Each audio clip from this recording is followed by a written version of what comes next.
Would you believe me if I told you that there's a country in the world that holds the world's biggest mirror, sits atop a literal mountain of silver, and speaks over 37 languages? I know right now you're probably picturing a land of extremes. And honestly, you'd be right, because that's essentially what Bolivia is. And in this video, we're going on an epic journey to unlock its history, explore its geography, get an inside look at its political and economic landscapes, and get to know the people's culture. So before anyone else arrived, the Altiplano was buzzing with powerful civilizations. You had the Aymara people, who formed one of the big early kingdoms, but the major history maker, that was definitely the Inca Empire. These guys were expanding from Peru, and by 1438, they had swallowed up this region, which they called Kulasuyu, and incorporated it into their massive empire. I mean, we're talking about connecting huge territories and managing around 12 million people. They were organizational geniuses and incredible builders, right? But even a massive, incredible empire like the Incas had an expiry date. And that date was 1532. Suddenly you have a Spanish conquistador named Francisco Pizarro showing up. And he managed to topple this gigantic empire with fewer than 200 men by basically hitting them when they were down, exploiting a brutal civil war between the half-brothers Huasca and Atahualpa. Plus a smallpox epidemic was already wreaking havoc. Pizarro captured and then executed Atahualpa, and just like that, the Spanish spent the next decade cementing their power. The newly conquered land was rebranded as Upper Peru. Initially, it was just kind of a forgotten corner of the Spanish viceroyalty. Until 1545, they struck the ultimate jackpot with the Cerro Rico at Potosi, which literally means rich hill. This mountain was practically made of silver, sitting about 14,000 feet or more than 4,000 meters above sea level. This single discovery fundamentally changed the entire world economy, because Potosi exploded, becoming one of the biggest, wealthiest cities in all the Americas by 1650. Believe it or not, that silver fueled the Spanish crown's global power for 3 centuries. But let's be clear here, that wealth came at a price. It was extracted through the brutal, forced labour of the indigenous people, costing countless lives. And that's a part of the story we can't forget. Centuries later, as Spain got distracted by Napoleon in the early 1800s, the fever for independence spread. The first shouts for freedom in Upper Peru were heard early, back in 1809, but it wasn't a quick fix. It took a brutal 16 years of fighting. And the eventual victory, it was secured by the legendary Simón Bolívar and his forces. And on August 6, 1825, a new country was named in his honour, Bolivia. They were finally free. But hold on, the drama wasn't over, because independence didn't magically bring stability. The 19th century became a tough series of political messes, and, heartbreakingly, huge losses of land. The most devastating blow was the War of the Pacific, from 1879 to 1884, against Chile. They were fighting over the valuable, mineral-rich Atacama coastal desert. Bolivia lost, and what was the consequence? They had to surrender their entire coast, making them landlocked. And sadly, the losses kept piling up. They lost the rubber-rich Acre province to Brazil in 1903, and then came the tragic Chaco War from 1932 to 1935 against Paraguay.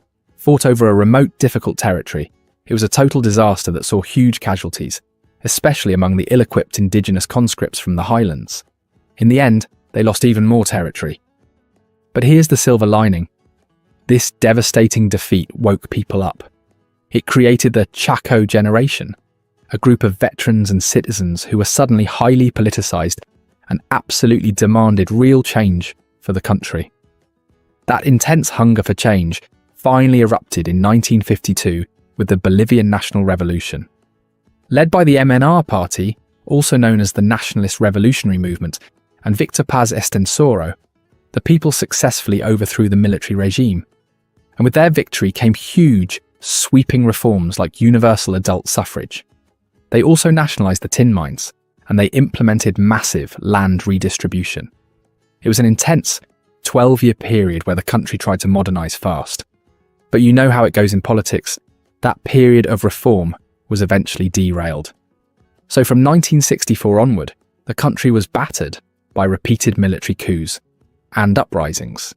You've heard of Che Guevara, right? He was actually killed here in 1967 while trying to kickstart a peasant rebellion. Not only that, but generals like Hugo Banzer Suarez kept popping up and taking power, creating decades of instability until the military finally handed things back to a civilian government in 1982. Let's fast forward a bit, past the collapse of the tin market in 1986 and all those economic struggles, because the biggest historical shift in the modern era happened in 2005 with the election of Evo Morales. Get this, a socialist leader and former coca grower became Bolivia's first ever indigenous president. That's a massive moment in their history because the majority population's finally seeing themselves truly represented at the highest level. His government immediately got to work, nationalising the gas industry in 2006 to put the nation in control of its energy wealth. And in 2009, they approved a new constitution that gave even more rights to the indigenous majority. Even though his time in office had its ups and downs and a brief crisis, his party, MAS, or Movimiento al Socialismo, showed its lasting political strength by returning to power in 2020. See? From ancient giants and a mountain of silver to devastating wars and a powerful indigenous political revival, Bolivia's history is absolutely epic. Next up, we're talking about the incredible geography of this diverse nation. You won't believe the landscapes we're about to explore. Seriously, this country is one of the most physically diverse places on Earth, and it's all thanks to the mighty Andes Mountains. But before that, Bolivia borders 5 countries: Brazil, Peru, Chile, Argentina, and Paraguay.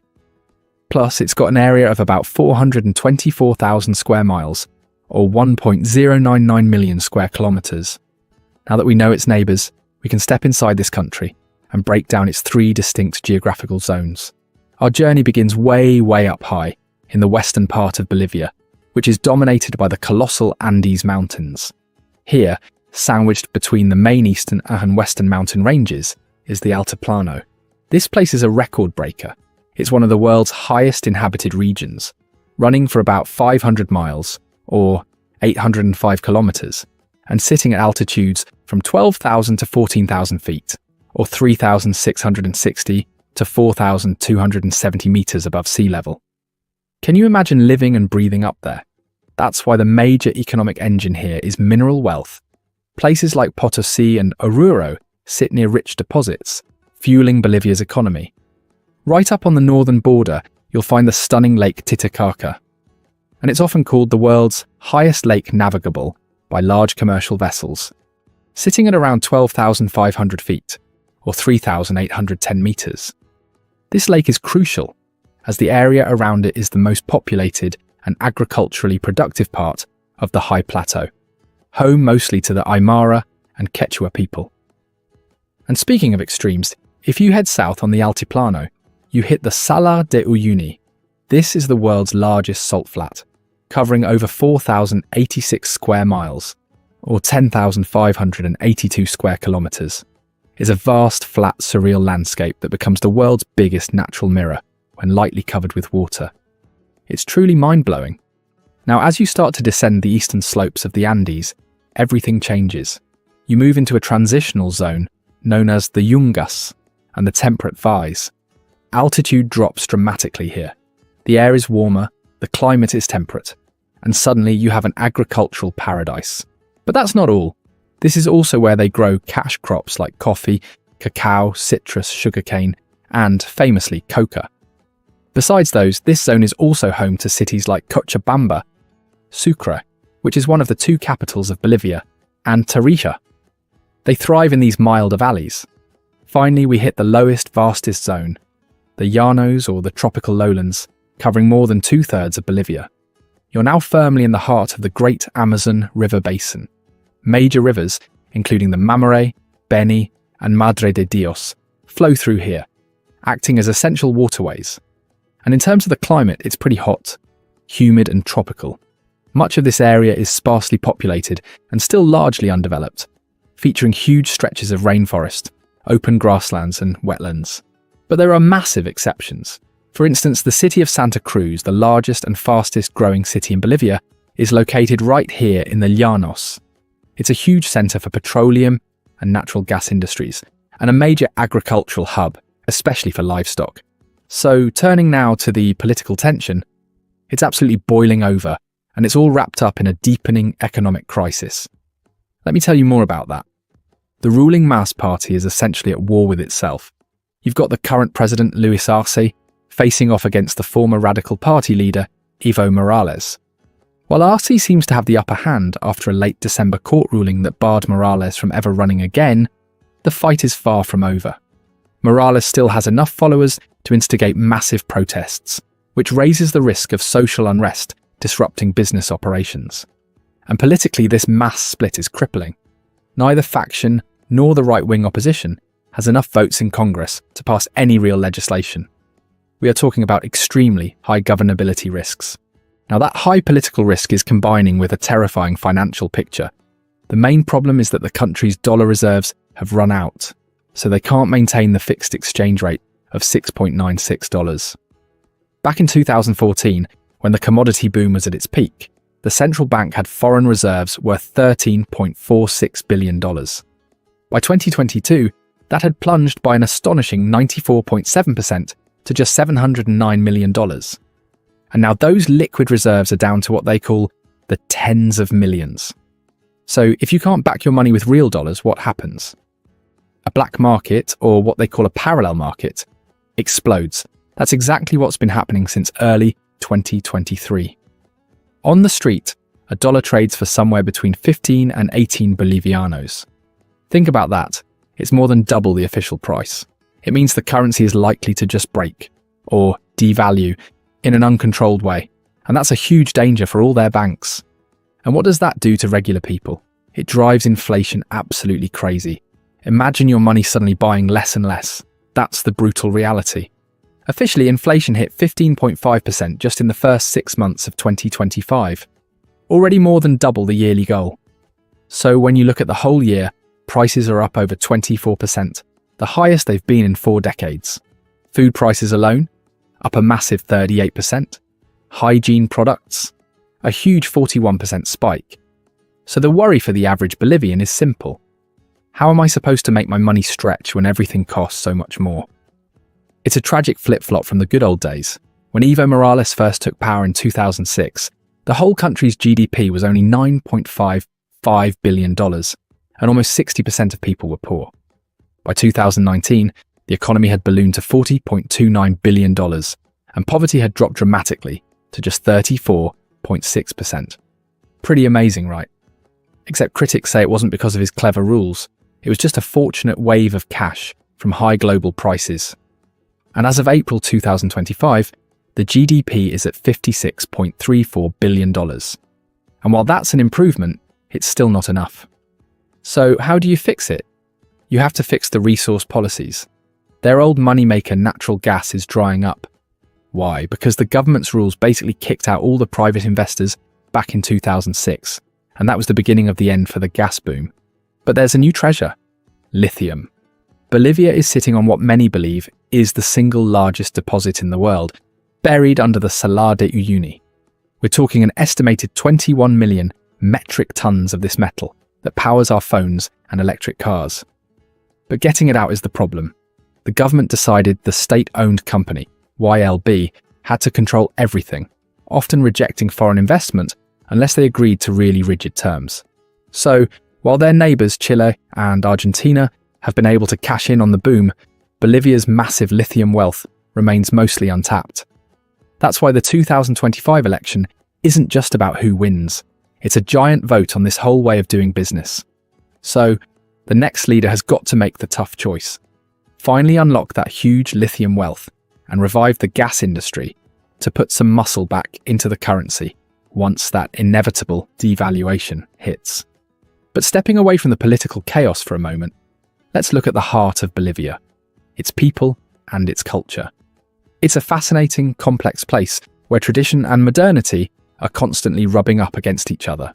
The easiest way to understand Bolivian daily life is that it's divided along economic and class lines. You have the middle and upper classes, mostly in the cities, aspiring to Western ideals.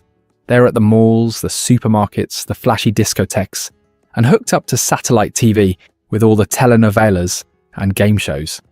These modern enticements are actually pulling younger people out of the countryside, feeding the rural to urban migration. But beneath that modern sheen, especially in rural and working class areas, indigenous traditions are profoundly strong. Now, one of the amazing things about Bolivia is its sheer diversity. It's one of the most linguistically inclusive countries in the world, officially recognizing 37 languages. Of course, Spanish is dominant, but you hear Quechua and Aymara constantly in the Andes, and Guarani in the southeast. And that fusion is everywhere, especially in religion. The main faith is Roman Catholicism, but indigenous spiritual beliefs have merged with it. The most powerful example is the worship of Pachamama, or Mother Earth, whose figure is often unified with the Virgin Mary in artwork, a fascinating syncretism that dates back to the Spanish conquest. This dual identity also shapes its art and architecture. The blending of indigenous and European influences has created a vibrant artistic community, celebrated in the country's great museums. I'm talking about the National Museum of Art in La Paz, and the incredible architectural treasure that is Potosi, which produced coins for Spain's American colonies. Its colonial core, with dozens of extravagant Baroque-style churches and the impressive Casa de Moneda, was designated a UNESCO World Heritage Site in 1987. All this vibrant culture confirms that, despite its economic and political struggles, Bolivia remains a nation of extraordinary depth and enduring heritage. Now, if you had to choose, would you rather adventure in the stunning but cold Altiplano or the hot, humid lowlands of the Llanos? Two very different landscapes, two very different experiences. So let me know which one you'd prefer in the comments below. And as always, if you loved this video, you're going to enjoy this next one.